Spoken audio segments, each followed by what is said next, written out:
Howdy folks, hope you're all having a good one, and welcome back to The Good, the Bad and the Ugly, but in World of Warships with Rear Admiral Jingles. I haven't done one of these videos in a very, very long time, and I've had a collection of clips lurking around on my hard drive for quite some time, and I've just been waiting for an opportunity to use them. Today is that day. What sort of clips am I talking about? Well, occasionally you have a battle where something great or something amusing happens, and it's absolutely the kind of thing that you want other people to see, but the rest of the battle is nothing special. And you don't really want to be sitting around watching 15 minutes of not an awful lot interesting happening just to get to the good bit. Well, that's where the good, the bad and the ugly comes in. We're starting off today's audio-visual extravaganza with Otaku Warrior here in the Swedish Tier 9 battleship, the Carl Johan. He's divisioned up with another battleship, the Georgia, and a heavy cruiser, the Italian Napoli. And if you're sitting there thinking, hang on, isn't this two brothers? Yes, it is. And if you're thinking, I know what's going to happen here, yeah, you'd be absolutely right. But before we see just exactly how successful this particular maneuver is going to be, it's time for a word from today's video sponsor, who some of you might actually find useful. Introducing Opera GX, the browser for gamers or people who just want a browser that's a little bit less boring than Chrome or Edge. And you can of course try it for free today, supporting the channel by downloading Opera GX at operagx.gg/jingles5 or just click the link in the description box below. As I'm sure you're probably all aware from previous Opera GX ads, I'm a big fan of this official Cyberpunk 2077 mod for the browser. Recently though, while also giving me the opportunity to show off some of the Cyberpunk mod's browser sounds, I've been putting the inbuilt ChatGPT functionality to the test while I still can before it achieves self-awareness and decides to wipe out humanity, asking it questions. Questions like, how much wood would a woodchuck chuck if a woodchuck could chuck wood? And based on ChatGPT's response to this inquiry, I've determined two things. One, if a woodchuck could chuck wood, it would chuck approximately 35 cubic feet of it. And also, ChatGPT has absolutely no sense of humour, no matter how hard it tries to convince you otherwise. So while we're waiting for ChatGPT to develop an actual sense of humour, and honestly given the speed at which this software is evolving, I figure it's only a matter of days at this point. But until that inevitable day arrives when AI does take over the planet and we're all forced to use Google Chrome and Microsoft Edge whether we want to or not, we do still have a choice. And you can choose Opera GX today. It's 100% completely free, costs you absolutely nothing, and you can get it by going to operagx.gg/jingles5 or just click the link in the description or the first pinned comment and try something a bit different today. Alrighty, back to two brothers and Otaku Warrior and his two hapless division mates. And yeah, they're going to rush the middle on two brothers. They've clearly been watching either too many of my videos or far too many of Flambass's live streams. Rushing the middle on two, and you know that Wargaming knew exactly what they were doing when they put this channel right down the middle of the map. I mean, they knew what was going to happen, because this is basically an idiot trap, right? Yeah, it's the fastest way to the enemy-controlled cap circle on the other side of the map. But you don't necessarily want to get there as soon as possible. You want to wait for the enemy team to not be there, to have spread out to the flanks, so you're not sailing into a murderous crossfire. Anytime you watch one of these two brothers' middle rushes, especially in something as big and obvious as a battleship, or even worse, an aircraft carrier, you'll tend to notice that the people who do it, and of course Flambass is probably the poster child for the two brothers middle rush, but you'll note that when people do it successfully, they don't just charge straight through the channel and out the other end. Instead, I mean, unless they're in a destroyer or something with a smoke screen and there's no radar threat, but even then it's incredibly risky. But if you do it in a battleship, where they can see you coming from a country mile away, the successful players tend to lurk around inside the channel and not just rushing straight out into the middle of that crossfire because the enemy team haven't had time to disperse to the flanks yet. What then can happen, not always, but what can happen is you end up baiting enemy ships into coming back through the channel mouth where they're exposing broadside to you, and hope that they don't have torpedoes. Just simply rushing down the middle, going hell's bells and straight out the other side right at the start of the battle rarely tends to work out well. Well, it rarely tends to work out well for you. It usually works out very well for the enemy team. Now, it would be let's say unfortunate if it was just the 3 members of this division who were rushing the middle, but it's not just the 3 members of this division who are rushing the middle. If it was just the 3 of them, that would be a quarter of the entire team. It is, in fact, 5 of them, including 2 destroyers. Skyspartan over there in the gearing, who has been thoughtful enough to provide them with a smokescreen, and another destroyer on the team who's neck and neck with Otaku Warrior here, the Cassard.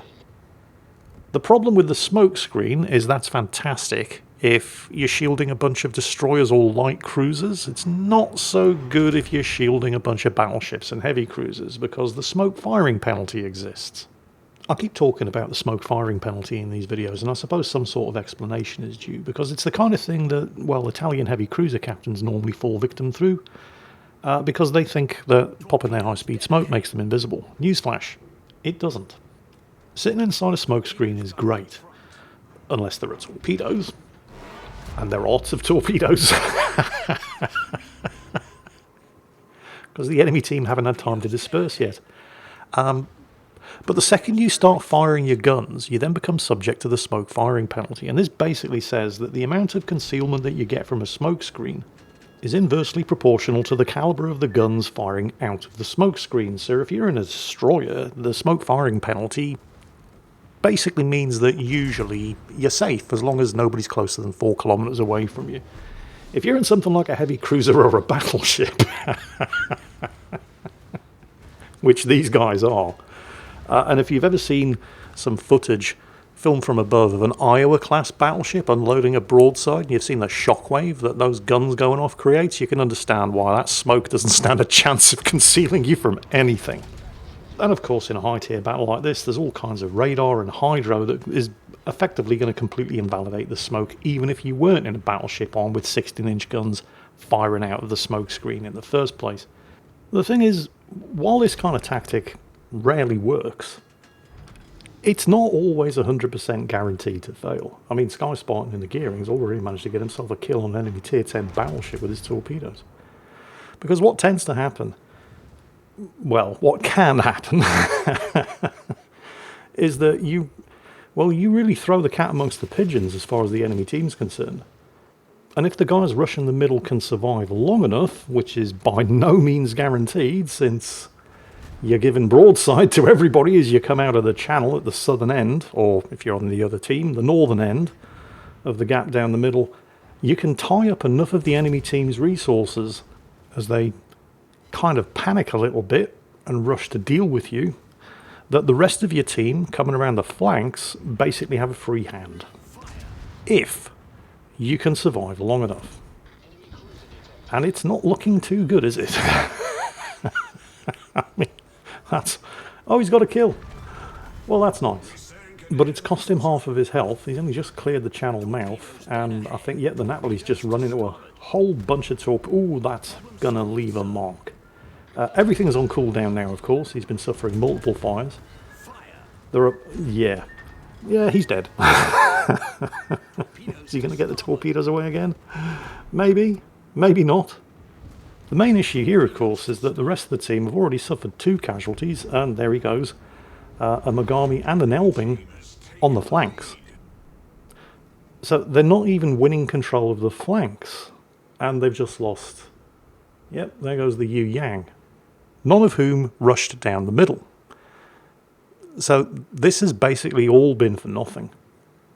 Fortunately for you, if not for Otaku Warrior and his 2 division mates in the Georgia and the Napoli, they are not the focus of this section of today's video.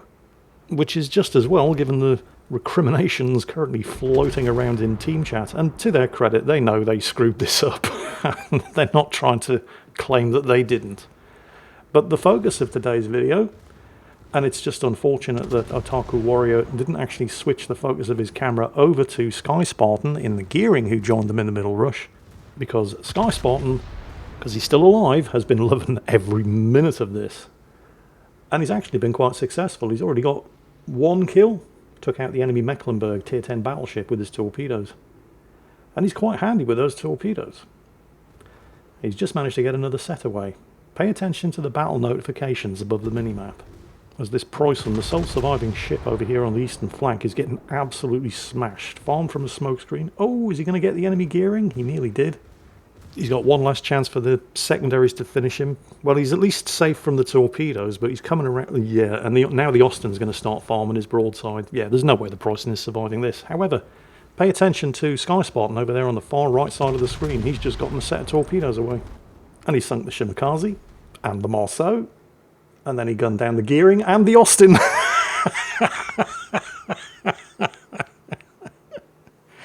There's an instant Kraken unleashed after the torpedo kill on the Mecklenburg a couple of minutes earlier. And the chat goes wild.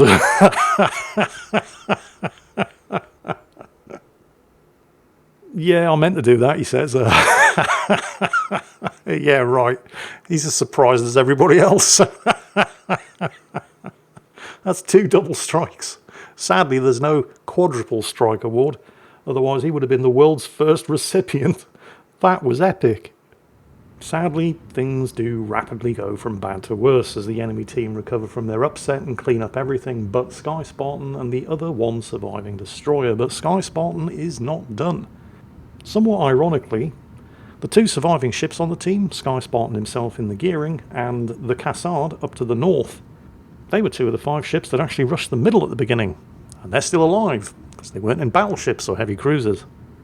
Skyspartan, however, is not yet done, and it's not going to be those torpedoes launched at the Ohio or the Sovietsky Soyuz, because before he launched them, he launched another set of torpedoes at nothing in particular over the starboard side of the ship, and they have just found and killed the enemy gearing. Yeah, he totally meant to do that as well. You know, I would have loved Skyspartan's adventures here on Two Brothers to have been the star of its own standalone episode of A Game of Thrones. Unfortunately, it was just sadly not to be. Which is why this isn't the standalone episode of A Game of Thrones, because despite single-handedly, and of course totally intentionally, wiping out half of the enemy team, the surviving battleships and cruisers on the enemy team are very wisely having absolutely nothing to do with this sneaky destroyer that they know is lurking around the flank here because, well, at least one of them just ate at least one of his torpedoes.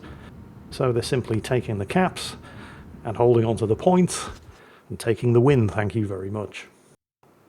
1700 base experience on a defeat. There were only 3 members of the enemy team who got more than that for winning. And 2 of them only just got more than that. Devastating strike, Confederate, 2 double strikes, and the Kraken unleashed. I do think the right team won, though. I mean, this would have been an absolute travesty if the enemy team had lost, because I'm sure Skyspartan would happily admit that most of this was down to luck. But hey, if you can't be good, lucky will do.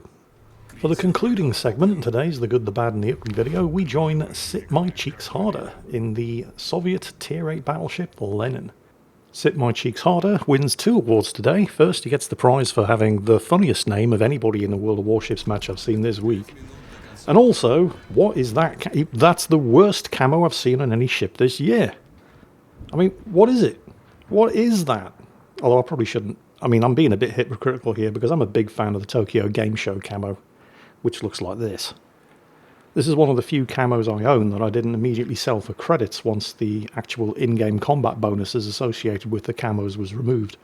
So yeah, we'll say no more about his camo pattern. Sit My Cheeks Harder has had a fairly rough battle so far, partially because he's got the great misfortune of being a Tier 8 battleship in a Tier 10 battle. But he's also had a fairly, not exactly uneventful, he's gotten a kill, scored a couple of citadels, he's done more than 100,000 damage, but he's had a pretty boring game thus far. And we're joining him with slightly more than 4 minutes of the battle remaining. The enemy team have 2 of the 3 cap circles and are at 963 points, although they do only have 2 surviving battleships, but those 2 surviving battleships are going to be enough. Outnumbered more than 2 to 1, though they are, unless somebody can get into that cap circle and or sink one of them. And there's nobody in a position to make it into that cap circle other than Sit My Cheeks Harder. Here's the problem. They're probably still going to need to sink one of them. He's also in the best possible position to do that, given that he does have their broadsides to shoot at. And with the enemy team at 984 points, he really doesn't have any choice but to shoot. But they have his broadside to shoot at as well, and he is, of course, now very, very visible. And if they sink one ship, they're going to win. 990 points. 993 points. Oh, somebody get the Kearsarge. 996 points. The Kearsarge gets sunk by the Des Moines, and the points get reset. But they've only been reset down to 977. So they're still only 23 points away from winning, which is probably going to happen in 20 seconds or less, unless somebody can sink the Roma, or Sit My Cheeks Harder can make it into that cap circle, contest it, and stop the Roma from accumulating any further points. And he's going as fast as he can. 986 points, 989. The Roma has 40,000 health remaining. They're not going to sink him. 992. Come on, the middle line of the ship has to get over there. 995 points, 5 points away from winning. He makes it into the cap circle with seconds to spare. And now he's got the broadside of the Roma to shoot at. And this is looking pretty good. And there's the win. With literally seconds to spare. And it was a Tier 8 battleship and a Tier 10 battle that clinched it. And that, kids, was the good, the bad and the ugly in World of Warships. Hope you all enjoyed it. Hope you're all having a fantastic day. And as always, take care. And I'll catch you next time.